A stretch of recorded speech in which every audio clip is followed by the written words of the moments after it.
I think instead of a normal episode, we should just do election takes for the next hour. Do like Mystery Science Theater on this bowling thing. Just watch it all the way through, commentary on all the ads. Not include the video or whatever. Just it's going to be scintillating. Yeah. Over radio. It's the perfect medium for this. Yeah, I mean, think about the editing it would take to like splice back and forth between us and the bowling audio. Oh my gosh. It's impossible, so we just can't do it.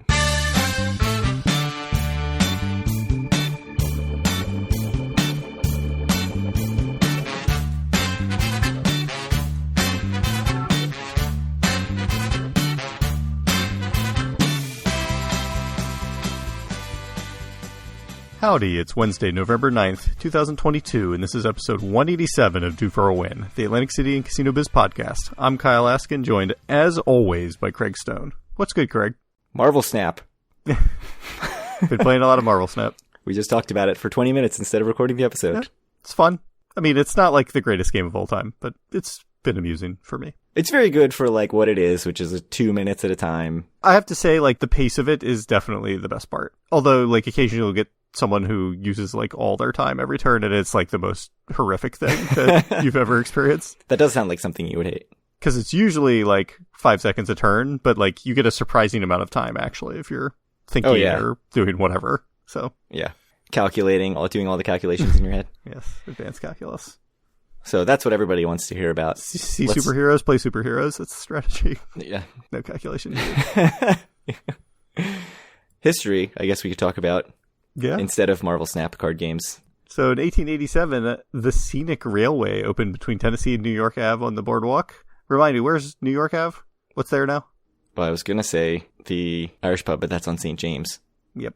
It's part of the Orange Loop. Is it the next one down past St. James? St. James? I think so. Okay. Is that Ripley's Believe It or Not? That feels farther south. Wow, this is just the best content. All right. Just said how I don't want to edit. And now here we are. Here we are. Yeah, it's the other side. It's Ripley's Believe It or Not. Wow, I was right. Wow. It's so impressive. I'm so proud of myself. I'm not proud of myself of the use of time. No, you always just don't have to edit. You can force the people to listen, but yeah, you probably won't. Anyway, so the Scenic Railway, it looks sort of like in this link that you've posted, like a boring roller coaster. I think that's the best way to describe it. I would have ridden it. It's no polar coaster, but what is? I was reading about it. Apparently this was like the precursor to real roller coasters, and it was not meant to be scary. It was meant to be scenic and interesting. Yeah. I mean, I would ride it. From Britannica.com, because, you know, we're going old school with Encyclopedia Britannica. Oh, yeah. It says, in quotes, "It was a rolling tour through elaborate artificial scenery," which is not what it looks like in the picture, by the way. No, it's just on the boardwalk. "Vividly colored tableaus, biblical scenes, and flora illuminated by lights triggered by the approaching cars. This ride was the precursor of Space Mountain at Disneyland in Anaheim." Think about that. Disneyland would be nothing if not for Atlantic City. Now you know. Now I know. That is what the history segment is for. I would ride it. It looks kind of fun. Yeah. Apparently these were all over the place. Like there was one in England. This company built a bunch of them. And just look at how these people are dressed on this thing. A lot of hats. You have to wear hats. And then from Boardwalk Empire, I'm told the kids follow along and, you know, grab the hats and then give them back to people for tips, right? Yeah. Lamarcus Thompson, the father of the Gravity Ride, made this leisure coaster or whatever it was called. Indeed. Scenic Railway. But yeah, not much about it, actually. You would think that this would be a bigger deal, but not a ton about it. Like I said, looks fun. There was already one in Coney Island before this. So 1987, we have already talked about the Showboat opening, but something else happened at the Showboat. I found a video on YouTube that I will link to, the 1987 Pro Bowlers Tour Showboat Atlantic City Open, which was actually the second Pro Bowlers Tour event at Atlantic City in 1987. I couldn't find a video of the first one. But if you want to go back and look at pure 1980s wide world of sports, announcer sounds like he's coming straight from the set of Price is Right. There's sax music everywhere. Just all the graphics are incredible. Go check this out. Especially, I recommend the Miller Lite, or whatever. It was Miller High Life, right? Ad at 8.5 minutes in. So good. My one complaint about the whole video, not enough Atlantic City scenery shots. Did you watch the whole thing, though? Can you guarantee that? I went through most of it. There was a very little bit at the start. And then after that, just nothing. Just the bowling. And my favorite part was the end. The guy who won was still bowling. And they were just like, we're going to horse racing or whatever. Because I don't know if it was even the last frame yet. But he had already like guaranteed his win. So he's like mid-roll and they just cut off. And they were like, see you next time. Amazing. It was good. What if he broke some record? Come on now. I'm guessing they would have stayed for that. It's probably also mega pre-recorded, but I have many memories of Wide World of Sports growing up. Yeah, absolutely. It was good. All the graphics and stuff, like, they've changed a lot, but like the feel is the same, I think. ABC Wide World of Sports, it mostly still looks like that. Is that still a thing? Yeah, I think so. Are you kidding me? I assumed it went away in like 1995, but no, I think anytime they are showing some sport on a weekend, they use the Wide World of Sports thing. Maybe, maybe this was 20 years ago and I'm just like, yeah, I was an adult 20 years ago. So nothing's changed since I've become an adult. Anyway, so you had some follow-up thoughts on the trip. So I did. So my main thought, like I was editing through the episode last time and I really enjoyed my time at Borgata, but it did pop into my head that it didn't really feel so much like we went to Atlantic City because we only stayed at Borgata other than going to Vagabond. And I think normally after a trip, I'm not immediately jonesing for more Atlantic City stuff. Is that true? It usually takes a little bit. I think part of it is because I know that we've got to record and edit an episode, and I'm sort of like, oh boy, this is just, another thing on my plate. I know. This is how I feel all the time. You just hate recording episodes? I just hate the whole podcast pretty much. I know. It's amazing that we've gone this long. I mean, well, I'm the one that carries the podcast, obviously, so you just are along for the ride. Yeah. It's the only reason you're still doing it. Pretty much, like just the lack of effort that I have to put in. Indeed. But I was really missing the fact that we didn't go to the boardwalk, we didn't go to random restaurants, which we've been really good about doing lately. Like, I was really thinking about, man, it would be great to go to like an Angelo's Fairmont Tavern or, whatever. I had breakfast at like a taco house or something. That's pretty random. In the Marketplace Eatery. In the Marketplace. You cheater. Come on. Orange Loop. So I was thinking about that and how I miss all that. But then at the same time, I did go ahead and book another weekend at Borgata. I booked my anniversary weekend because I have comps now. So clearly I don't feel that way strongly enough to forego Borgata comps. I think actually the only other place I could have gotten comped was Harrah's anyway. So my options were Borgata and Harrah's, but. And so your wife did approve of this? I know you said you were slightly concerned last time, maybe. Or at least we talked about it, because your wife strongly prefers staying on the boardwalk. She does. I mean, I think we would just drive over to the boardwalk and do stuff like the outlets and stuff, and then go back and stay at the super nice Borgata in the Borgata Classic room. Yeah. Seems like a good plan to me. It's nice. You have to let me know how they compare when you don't go. This would be like the fourth time we've tried and failed. Fourth? Yeah, fourth in a row, I think. It's a lot. So that's my thought on that. I am excited to go and stay at Borgata again, which is funny because, as I said, yeah, it's good. I think it'll be my third time staying at Borgata. Yeah, I think Andrea will like it. I think she'll like it a lot. Yeah, Has assuming that she been? There's not the staffing. She's been we went to a show there, but yeah, we've never. I stayed think there. she'll like it a lot. I mean, it's like the most resort experience in Atlantic City by far. I think she would really love the water club. Mm-hmm. When you're booked on Borgata, it just shows you the logged out rate if you have a room booked. Mm-hmm. So you can't check it and see if you can get a comped room.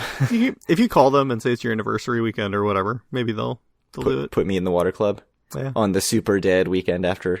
I mean, it's probably New super Year's Eve. dead. It's January in Atlantic City, but it's one very nice thing about having my anniversary 1 week after New Year's Day is that it's like one of the most dead weekends in Atlantic City, and I can always get a comp, which is great because most weekends I can't. So it's good. Actually, most weekends at Caesars now I can. Yeah. So that's a trip follow-up. Well, actually, I had one other thought, which I sent you an image of my game log, like my play log, which was winning $150 on Heidi, the first thing I sat down on, and then just losing at everything else. Literally everything else you did. And so I was thinking about, why did I only play machines for one thing? Why have I had these multiple trips of only playing machines? And I do wonder if there's something to having that early win and then thinking like slots are great. And then I just go and play a bunch of slots. That was my sort of initial thought. But you'd think that it would make me like less risk averse to have that money, and then I'd be like, let's take this to the craps table. You know, like the crazy thing about what you have written here, it's that you treat table games as the high variance option to compare to slot machines, and that cannot possibly be true. With craps, yes, maybe that it probably is, but you know, something like blackjack or pie gow is like going to be way lower variance. You got to remember what I'm playing on the slot machine. Like in terms of making your money last longer, your money will definitely last longer at 75 cents a press for sure. Like, well, there's just way less risk. I mean, certainly like the median. I'd be curious to to do like a Risk of Ruin, whatever, for $100 at blackjack or at $20 pie gow poker or whatever, versus like, you know, 75-cent spins at some slot machine. Yeah, that would be interesting. I think you're wrong. I mean, there is something psychologically about you put $20 in a slot machine and it seems like you can actually do something with $20. Whereas if you sit at a blackjack table that's even $15, you're buying in for $200. Yeah, I mean, you could buy in for $100. Yeah, maybe for 15. That's a little. I mean, you could buy in for $100. It would be foolish. I've certainly bought in for $200 at a $25 table. Let's say. I think it's okay. It's only 8 bets. I mean, certainly like pie gow poker. I mean, yeah, pie gow poker. I would absolutely buy in for $200 for a $25 table. Yeah. And then lose it all in 5 minutes. But sort of a similar to that vein, part of the reason I've been going so machine heavy is because I've been lowering my bankroll and this thought of like, well, I'm only putting $20 into a machine. And certainly like video poker is probably like the lowest variance, right? Like you're probably the best off just putting $20 in a video poker machine versus just about anything else in the casino in terms of the amount of time that your money's going to last, as long as it's not the Royal Hunt. The problem with that thinking is slots are like one of the highest house edge games in the casino. So like if I'm thinking about it in terms of, oh, well, you know, I want to have a lower gambling budget, so I'm going to make my money last longer playing slots, I'm also like making it way less likely that I'm going to have a winning trip. So it does seem foolish to do it this way. If you do want to play craps, you know, you can like only play the pass line or only bet on the 6 and 8 or something like that too. And your money should still last pretty long, I think. Yeah, and we've done a couple of times, we've done the combined buy-in, and I've been totally fine with that. So, yeah, I think this trip, I don't know why I didn't just make it happen. I don't know. I was in such like machine mode. I was just so You're always in the zone of playing. When's the last time you played a table game? I feel like it's been a while. That's a good point. Next trip we go on, force me to play a table game, which I said this trip. You said this trip. Yeah. And then I don't think you were. Well, I specifically said force me to play tiles. I played tiles for a while, and you were, like, playing slot machines or something. It's true. It's going to happen again. Next trip, I'm going to be like, no, I just want to play video poker. Well, because it was, like, 40 or whatever, and you're like, that's too much. It is. I'll only play $5 craps. That's the only thing. Right. Wild Wild West, maybe. I don't know. Do they still even have a craps table? I don't know. So. We can talk more about that in a little bit. Yeah. I hear that there's another music festival in May. What's going on? There is. One music festival in May was not enough. So we don't even know when this is going to be yet, I don't think. But the Bamboozle Festival has been announced for Atlantic City in May at Bader Field. It is a festival that used to be held at the Meadowlands. It was actually in Asbury Park the first 2 years when it started in 2003 and 2004. It moved to the Meadowlands. It had like a whole touring thing. It was a huge festival. It had like a touring festival thing where it went to multiple places and then it always ended at the Meadowlands. Like at Giant Stadium. I think frequently in the parking lot of Giant Stadium. And so it has not happened since 2012. And so now 10 years later, I guess 11 years later, they're bringing it back for the 20th anniversary of the first show. And it's going to be at Bader Field, which seems kind of crazy. Like if it seems like a very similar type of thing to the adjacent festival. They actually posted on their Instagram. I don't know if you clicked that link, but one of their few early social media posts was a definition of the word adjacent, like the dictionary definition. And then the example sentence underneath it was, Bamboozle Festival's 20th anniversary celebration is happening at Bader Field in Atlantic City, adjacent to the beach. So, you know, a little bit of snark, I guess, toward the adjacent festival. I can tell you thought that was hilarious. It was very good. They still haven't announced anything in terms of the artists. They tweeted that Bamboozle Festival's lineup has never made sense, and it never will. Just something to keep in mind over the next 2 weeks. So I'm guessing it's going to be very weird. I looked back at the last Bamboozle Festival. Weirdly, a lot of overlap between the artists at Bamboozle and the artists at Adjacent. And there's, 2012 Bamboozle and the artists at 2023 Adjacent. Which is actually something, not to go on too much of a tangent, but there's a YouTuber I watch who complains about this with music, that like all these festivals are just bands that are from like 2000 because that's all anyone will pay to see. So, in 2012, Skrillex, Incubus, Mac Miller, the Foo Fighters, DJ Pauly D, Bon Jovi. It's just a very weird out there lineup. But then also Blink-182, who is going to be at Adjacent, Jimmy Eat World. I think there were a couple others that are also going to be at the Adjacent Festival. So I have no idea what to expect. I think it's going to be a lot of overlap of hip-hop, rock, maybe even sort of these mainstream dance rock bands. Yeah, like weird. Skrillex is there. So yeah, Skrillex is like what, dubstep type stuff. Yeah. Electronic. Sure. It'll be interesting. It'll be interesting to see. But I mean, 2012, these were like freaking headliners in 2012. These were big bands. So they got like big names. Presumably it will be another big event with big headliners unless it's some shadow of its former self. And you just want DJ Pauly D. You don't get enough of him at the Pool After Dark. So Atlantic City needs more DJ Pauly D. Yeah. It's just going to be the whole cast of Jersey Shore. It's going to be great. I never saw it. I know you guys used to watch it a lot in your apartment, right? Oh yeah. That was a great show. Got to be pure Jersey. Got to love it. way before you even, had New Jersey glinting in your eye. I had to learn all about it. That was like my studies. That was it. And that's when that's when you knew you had to spend the rest of your life there. Yeah. They make you take a New Jersey citizenship test when you move. And one of the questions is, what's a Snooki? And if you don't get it right, you can't live here. Yeah. So. All right. So there have been a couple changes at Caesars. First, Nobu is now open in the former Laurel Lounge space. Nice space. Yeah. Nice view.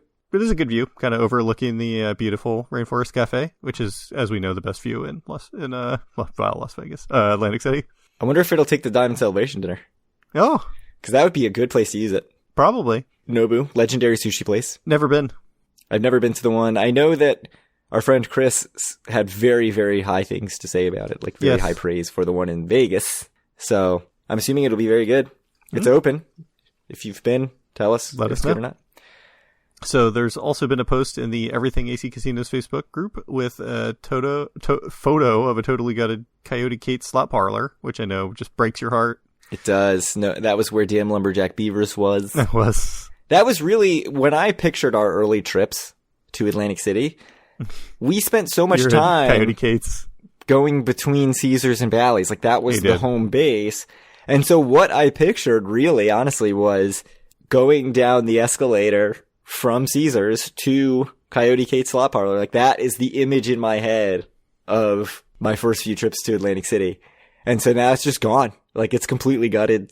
So disappointing for sure, except the exciting news is, Scott Cronick of WOND and part owner of the Tennessee Avenue Beer Hall posted in the replies that the company that does absinthe in Vegas, Spiegelworld, is going to have a show in its own theater that is being built in this space. So that's what's going in the space, apparently. It should be done by spring, he says.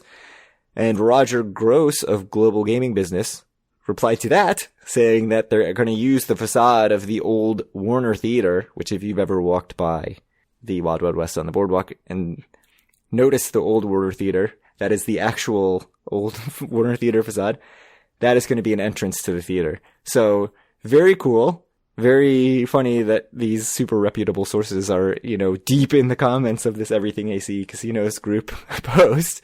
But still just devastating to see that picture of like completely gutted, like floor completely gone, no slot machines in there, plastic over everything. I can't remember the last time I actually did anything in there other than use the bathroom, which I've used that bathroom many times. In Coyote Kate's. Yeah. Guthries. Gap tooth Gerties. Gold tooth Gerties. Gold tooth Gerties. Where you can get like a prepackaged bagel. Yeah, or like a hot dog. Yeah, there was a hot dog stand. There used to, I remember when it was doing really well, you would come down that escalator and there'd be somebody selling like Miller Lights off a little stand. And that was great. The thing I remember like so much about Wild Wild West back then wasn't necessarily Coyote Kate's, that was always more up your alley, but like in the main Wild Wild West room, like how many table games there were in there. Yeah, it curled back forever. It just kept going. It was like almost all the way to the Virginia City Buffet or whatever. Which was also one of the big top replies to this was bring back the Virginia City Buffet. Like, people loved that shit. And I remember there were a couple of separate rooms. So there was, as you went back, there was like a huge video poker room back there, which I have no idea what's back there now. I mean, for a little while there was like the poker room there. And there was like a Keno lounge. Like, we spent so much time in that area. And now it's like it doesn't even exist. It almost feels like it never existed. Like these things are just figments of our imagination that we're making up. The poker room's all the way in the back right now. Do you think that's still open? I would guess that that's not there still. I think so. I don't believe it. It's like the poker room, and then, the sports book is like, huge too. So I don't know. I think the poker room's open. I don't know why. But where's the poker? Full of skepticism. They don't have any. That's my guess. No poker. I don't think that's true. They didn't have any before. They had Wild Wild West. They didn't have any poker at the Caesars. I have played poker at the Caesars. So. Right, but I mean for like years. I mean, it was a long time that room ago. Was shut forever. The one that was right under the lobby. Right under the elevators came out into it or whatever from the Forum Tower. Next to the Morton's Steakhouse. Mm-hmm. What I'm wondering, as someone who's walked through the Wild Wild West 1,000 times, how are they handling the connection from Caesars to Wild Wild West? Like, if that's going to be a theater, normally you just walked right through the slot parlor, but like you're not going to walk right through the theater. I wonder if they'll build a walkway. Impossible. They'll probably still have the same walkway that exists now, because you never had to go through Coyote Gates. You could walk around the weird, like, narrow walkway in the outside. Oh, you're right. You are right. Yeah, where the cupcake place was. Yeah, you've never had to walk through Coyote Gates. That's a good point. You're right. Okay, never mind. Scratch that from the record. All right. We have Water Dog updates. The former space of the Water Dog. The place that you personally closed with your negative coffee review. I did. Water Dog has been replaced already. It is now the Casino Cafe and Grill. Most original name, 10 out of 10. Yeah, this is the best. Just can't get better than that. Shut it down. They say it has a diner vibe. I mean, as if it's called the Casino Cafe and Grill, it has to have a diner vibe. It looks exactly the same as the Water Dog, you'll be unsurprised to know. But when I think of a diner, I think, a place that you can go and get a cheesesteak and a French onion soup and pancakes at 1 a.m. Yep. At least at 11:30 at night. Come on now. The hours of the Casino Cafe and Grill, 8 a.m. to 2 p.m. on weekdays, 8 a.m. to noon on weekends. What are those hours? Those aren't hours. 8 a.m. is too late, for one thing. I don't know why it's open later on weekdays than weekends. Some diners are legitimately open from something like 6 a.m. to 2 p.m. or whatever. That's, like, not totally abnormal. But, like, why on weekends does it close at noon? My guess is because there are other restaurants open on weekends that are not open on weekdays. I guess so. So, like, until 2 p.m. on weekdays, will be the only thing in the casino open. I love terrible casino cafes, though. And I do. I don't want to go to, like, whatever they want to push me to. You want this to be open at dinner time. Yeah. 6 a bistro. These are bizarre hours. It's weird. 4 hours a day. 4 hours on the weekend is very strange. It's open 38 hours a week, right? Am I doing the math right? It's open 6 hours a day, 5 days a week, and then 4 hours a day, 2 days a week. It's open 38 hours a week. It is not even working full time. I guess it's working enough that it would have health benefits, okay? It's technically full time. In the federal government, I think yes. It's 37 and a half hours. It's technically full time, so it would squeak in. Yeah, it's crazy. It just blows my mind. If you've been to the Casino Cafe and Grill, and it's amazing, let us know. Let us know. If the coffee's better than Water Dog, already a step in the right direction. If you've been to the Casino Cafe and Grill and it's literally identical to the Water Dog, also let us know. That's more of my suspicion. What if it's literally identical to Six a Bistro? 0 things have changed. It probably is. Like, do you think that restaurant has ever served anything different in its entire history? Water Dog tried to change it up with some barbecue and stuff, and look where it got them. Closed in a year. That's true, too. All right.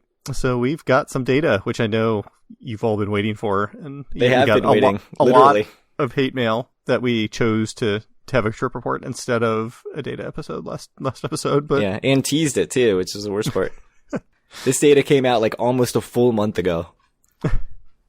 And that's what everybody wants to be talking about, September data. I mean, the Q3 data is like, It's timeless Q3. Timeless data. So, September, it's only up like 1.3% year over year. It looks like every casino is up except for Harrah's, Tropicana, and Resorts. Tropicana Resorts are down between 3 and 4%, and Harrah's down over 15%. Not great. Not great. No, not the best.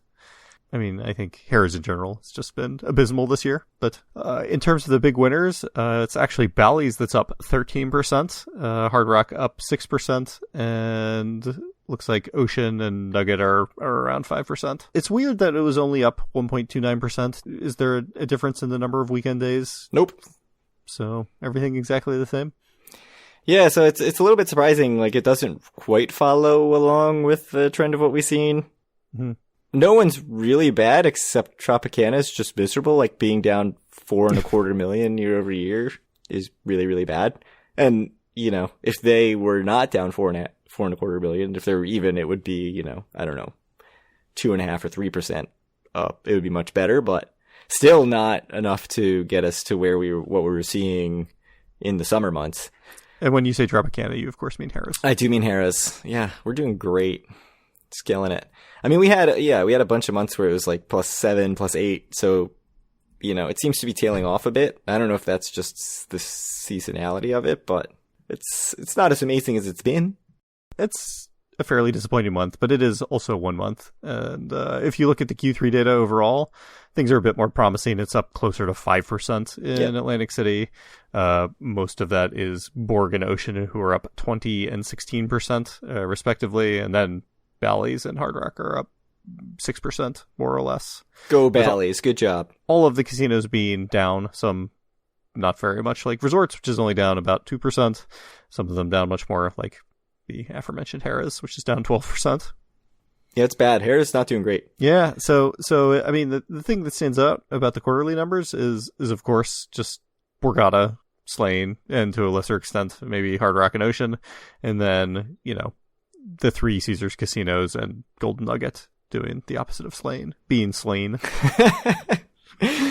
So I want to ask you about this, because the article that Wayne Perry wrote for the Associated Press talks about the revenue so far this year and frames it as that it's on pace to meet or exceed pre-pandemic levels. Mm-hmm.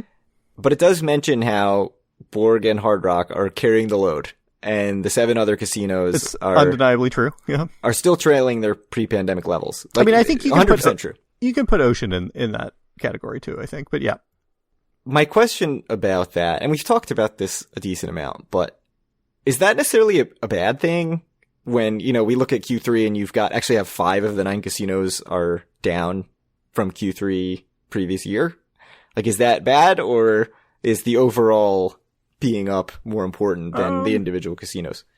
I mean, I would say if whoever it is, Marty Small, I don't know if he really cares about how individual casinos do, but, you know, like whoever, like some ruling person in Atlantic City has their choice. Of course, they would rather spread out the wealth, literally, I guess, a bit more evenly between the casinos.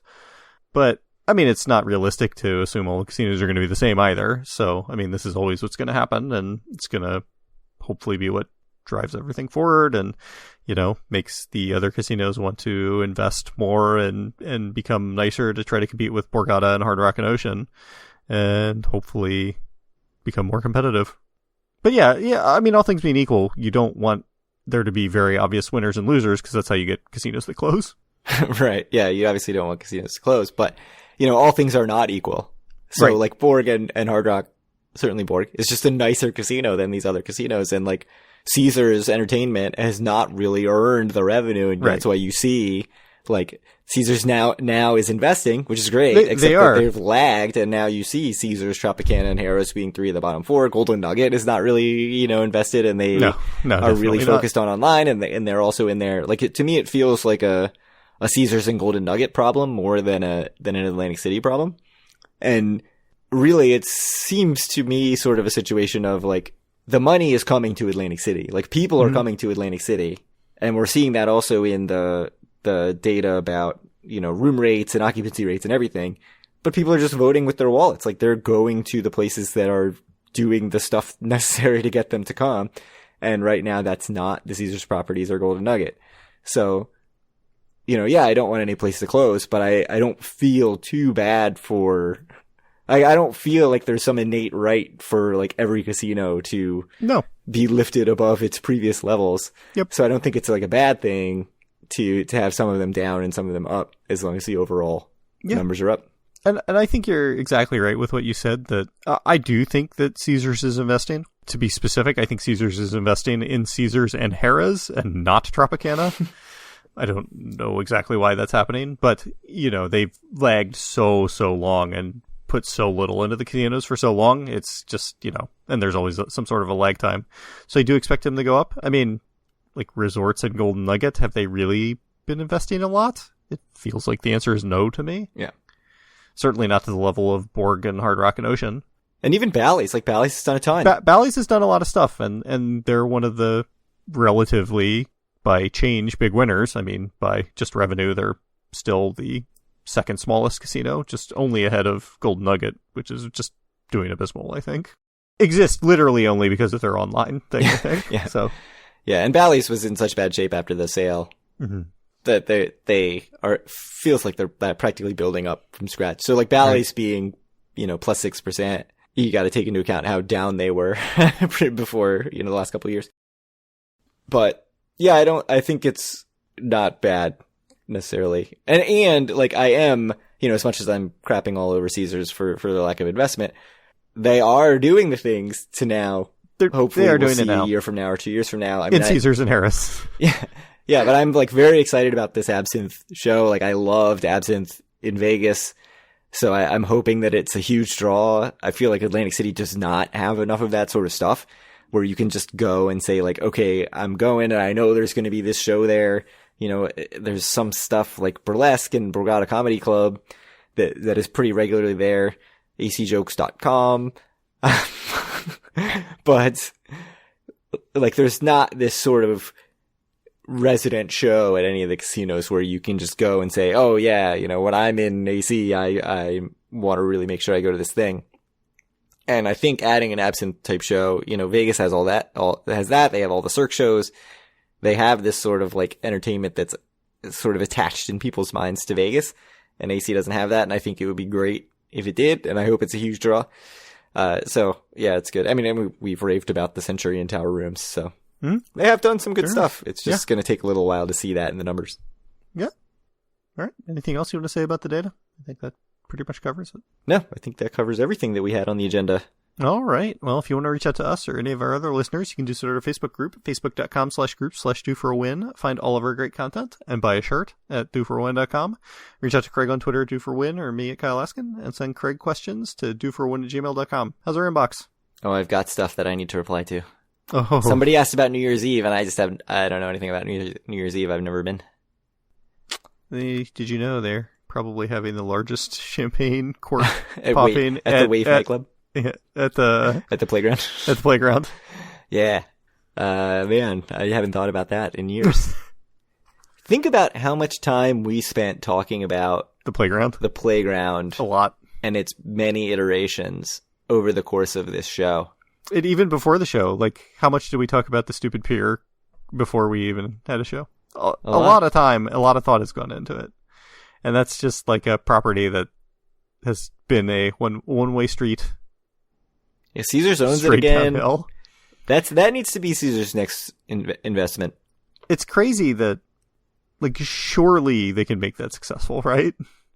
I mean, it's been a long time since anyone's done it, so I'm sure it's like low on the priority list. But I would love it. I mean, I love that area, obviously. Yeah, so many good memories from. It's nice. It's freaking nice. Like, it's nice in there.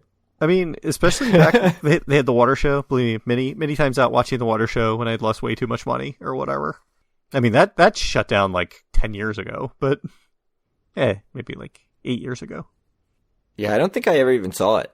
Yeah, it might have been. But I think it's just that I never made it to the end of the pier. Yeah, it was at the very end. Yeah, I mean, we've talked so much about my nostalgia from my first few trips, but I do remember going through the pier. Like, we used to eat in the pier all the time. Yep. And I do remember going through there and thinking, like, this feels very Vegas-y. Like, when it was a full shopping mall with, like, Apple Store, nice stores in there, the, like, watch store and everything. and restaurants at the end of it. It was nice. And then it just deteriorated. And the entire length of time that we've been doing the podcast, it's been deteriorating into now where there's like 2 stores in there. So never forget. Shameful. Trinity. It was so good. They always had that hot sandwich option. It's good. So good. All right. Well, thank you guys very much for listening. And we'll be back with another episode in a couple weeks.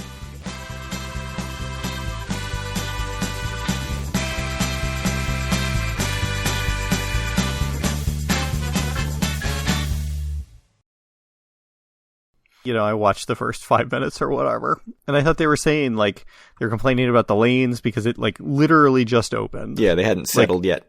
5 days before this or something. So I was saying that perhaps the bowling center did not open until 1987, but I don't know. But the casino opened in 1987. Sure. So we talked. Okay. We've already talked about. I got you. This is our second 1987 segment. Yep. And the second thing you're going to have to edit in this episode. Much to your chagrin. Indeed. Double 1987s. Double editing. Much to your chagrin. Yes, now to my chagrin. Oh, man.